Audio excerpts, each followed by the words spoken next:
بسم اللہ الرحمن الرحیم۔ ایک وقت کی بات ہے، ایک چھوٹے سے گاؤں میں ایک دولت مند شخص حاتم نامی رہتا تھا۔ حاتم کے پاس دنیا کی ہر نعمت تھی، مگر اس کے دل میں سکون کی کمی تھی۔ وہ ہمیشہ اس بات کی تلاش میں تھا کہ حقیقی دولت کیا ہے اور سکون کیسے حاصل کیا جا سکتا ہے۔ حاتم اپنی دولت کی وجہ سے گاؤں میں مشہور تھا۔ اس کے پاس خوبصورت محل، قیمتی گاڑیاں اور بے شمار نوکر چاکر تھے۔ لوگ اس کی دولت کی تعریف کرتے تھے، مگر اس کے دل میں ایک عجیب سی بے چینی تھی۔ وہ اپنے دن کا بیشتر حصہ اپنی دولت بڑھانے میں لگا دیتا تھا، مگر اس کے باوجود وہ کبھی مطمئن نہیں ہوتا تھا۔ ایک دن حاتم نے سوچا کہ اگر وہ اور زیادہ دولت کما لے تو شاید اس کی زندگی میں سکون آ جائے گا۔ اس نے اپنے کاروبار کو وسعت دی اور اپنی محنت سے اور زیادہ دولت کمائی، مگر اس کے باوجود وہ سکون کی تلاش میں تھا۔ ایک دن حاتم کے گاؤں میں ایک بوڑھا فقیر آیا۔ اس فقیر کا چہرہ پرسکون اور مطمئن تھا اور اس کے پاس کچھ بھی نہیں تھا، مگر پھر بھی وہ خوش نظر آ رہا تھا۔ حاتم نے سوچا کہ یہ فقیر کس طرح سکون اور خوشی حاصل کر رہا ہے جبکہ اس کے پاس دنیاوی دولت نہیں ہے۔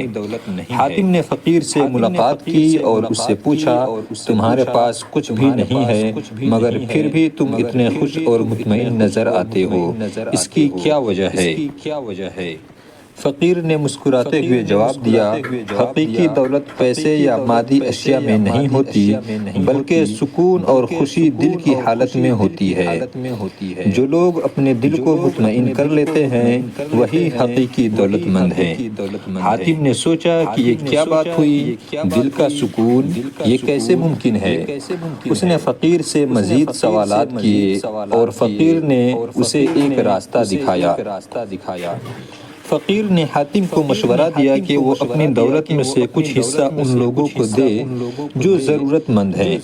جب تم دوسروں کی مدد کرو گے اور ان کے چہروں پر مسکراہٹ دیکھو گے تو تمہیں اپنے دل میں ایک عجیب سا سکون محسوس ہوگا۔ حاتم نے فقیر کی بات مانی اور اگلے دن سے ہی اپنے دولت کا کچھ حصہ ضرورت مندوں میں تقسیم کرنا شروع کیا۔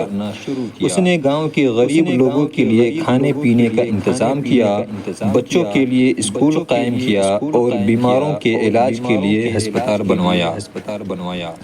جیسے جیسے حاتم دوسروں کی مدد کرتا گیا ویسے ویسے اس کے دل کا سکون بڑھتا گیا۔ وہ سمجھ گیا کہ حقیقی دولت صرف پیسے میں نہیں ہوتی بلکہ دوسروں کی مدد کرنے اور ان کی دعائیں لینے میں ہے۔ حاتم نے اپنی زندگی کے مقصد کو بدل دیا اور وہ اب اپنے سکون کے لیے لوگوں کی خدمت میں مصروف ہو گیا۔